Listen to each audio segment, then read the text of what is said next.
और जिले के तमाम कार्यकर्ताओं के साथ में हम वहां पे मजबूती से पहुंचे और मजबूती से उस परिवार की आवाज उठाई। आज आप देख लीजिए सारे के सारे आरोपी जेल में।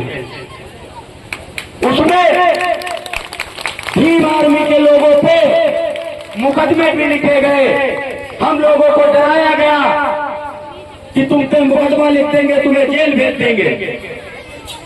और आप लोगों ने शायद, अगर आप लोग हमारे कार्यकर्ताओं के फेसबुक पे, इंस्टाग्राम पे या यूट्यूब चैनलों से जुड़े होंगे तो भली भांति आप लोगों ने देखा होगा, हमने प्रशासन से खुले तौर पे बोला था कि ये भीम आर्मी का शेर है, ये बाबा साहब को मानने वाला शेर है, ये संविधान को पढ़ने वाला शेर है, ये ना ही तुम्हारी जेल की धमकी से डरने वाला है और ना ही ये मुकदमों से डरने वाला है।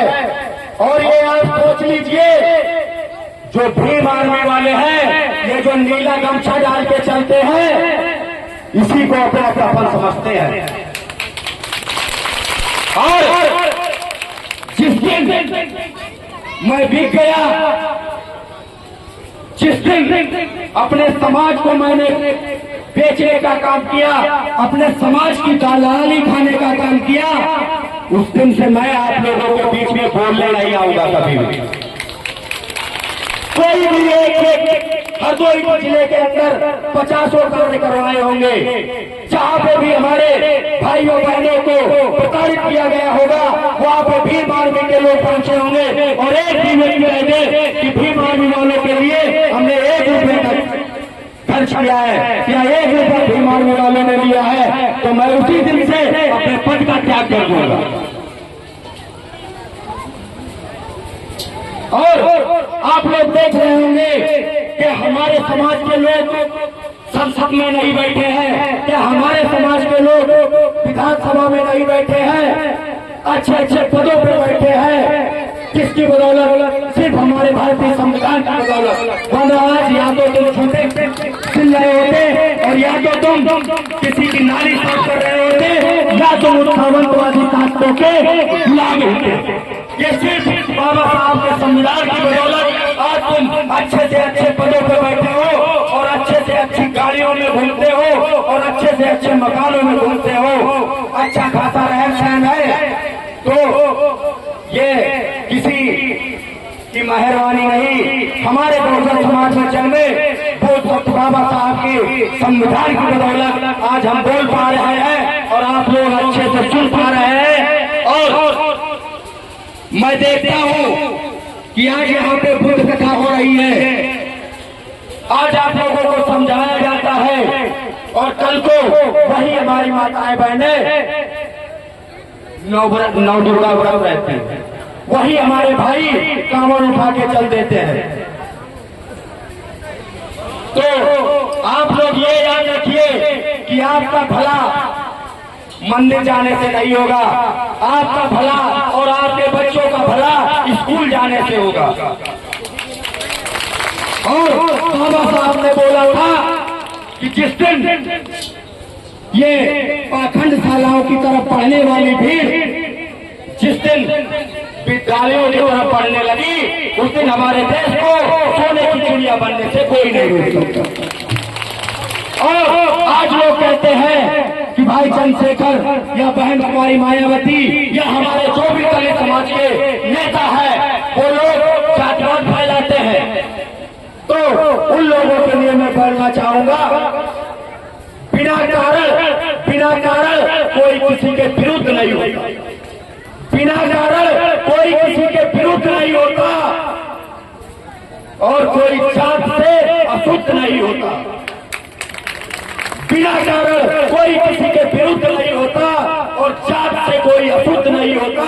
अरे कुछ तो बात नहीं होगी और कुछ तो कमी नहीं होगी इस धर्म में, वरना महलों में रहने वाला राजकुमार गौतम बुद्ध नहीं होता। जब तथागत गौतम बुद्ध ने देखा कि हमारे समाज के ही लोग दबाए जाते हैं, तब उन्होंने घर बार सब कुछ छोड़ दिया और दम दीक्षा ली और संसार को एक ऐसा संकेत दिया। वो उन्होंने हिंसा का रास्ता ना चुनकर अहिंसा का रास्ता चुना। उन्होंने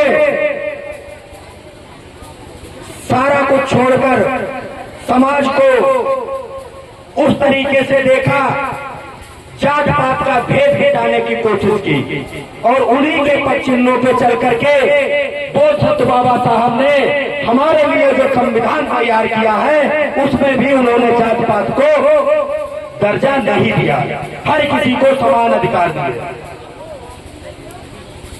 तो यही है कि लोग कहते हैं कि ये लोग जात पात फैलाते हैं। जब हम लोग जात पात से दूर नहीं हुए, हम लोग तुमसे दूर नहीं हुए, तुम लोगों ने हमें दूर किया हमारा शोषण कर करके।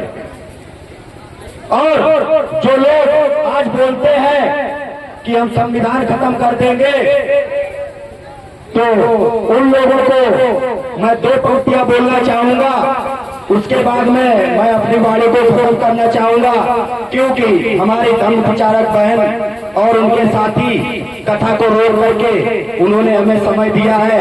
तो ज्यादा समय ना लेते हुए जो संविधान खत्म करने की बात करते हैं और संविधान बदलने की बात करते हैं, उन्हें ट्रेलर तो देख लिया होगा कि आज तुमने सिर्फ बात खत्म करने की है तो तुम लोगों का ये हाल हुआ है। और जिस दिन तुम लोगों ने संविधान खत्म कर दिया तो उस दिन तुम्हारा क्या हाल होगा ये तुम कल्पना कर लेना।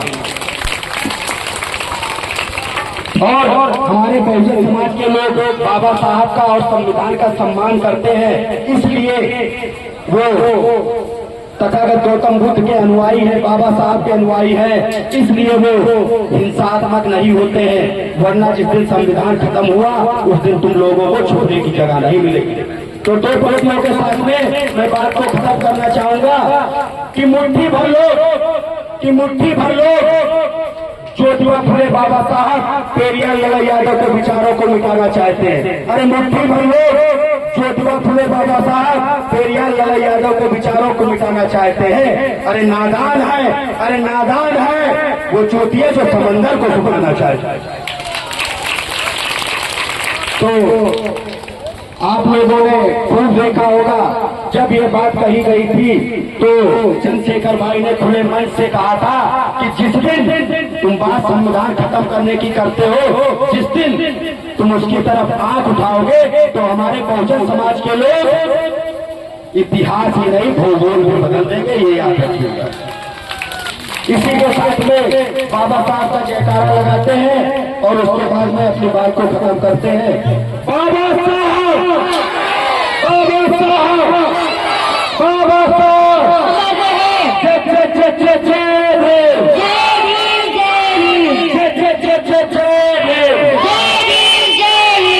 और भाई यहाँ पे अगर हमारी बातों से या हमारे लोगों की बातों से किसी को ठेस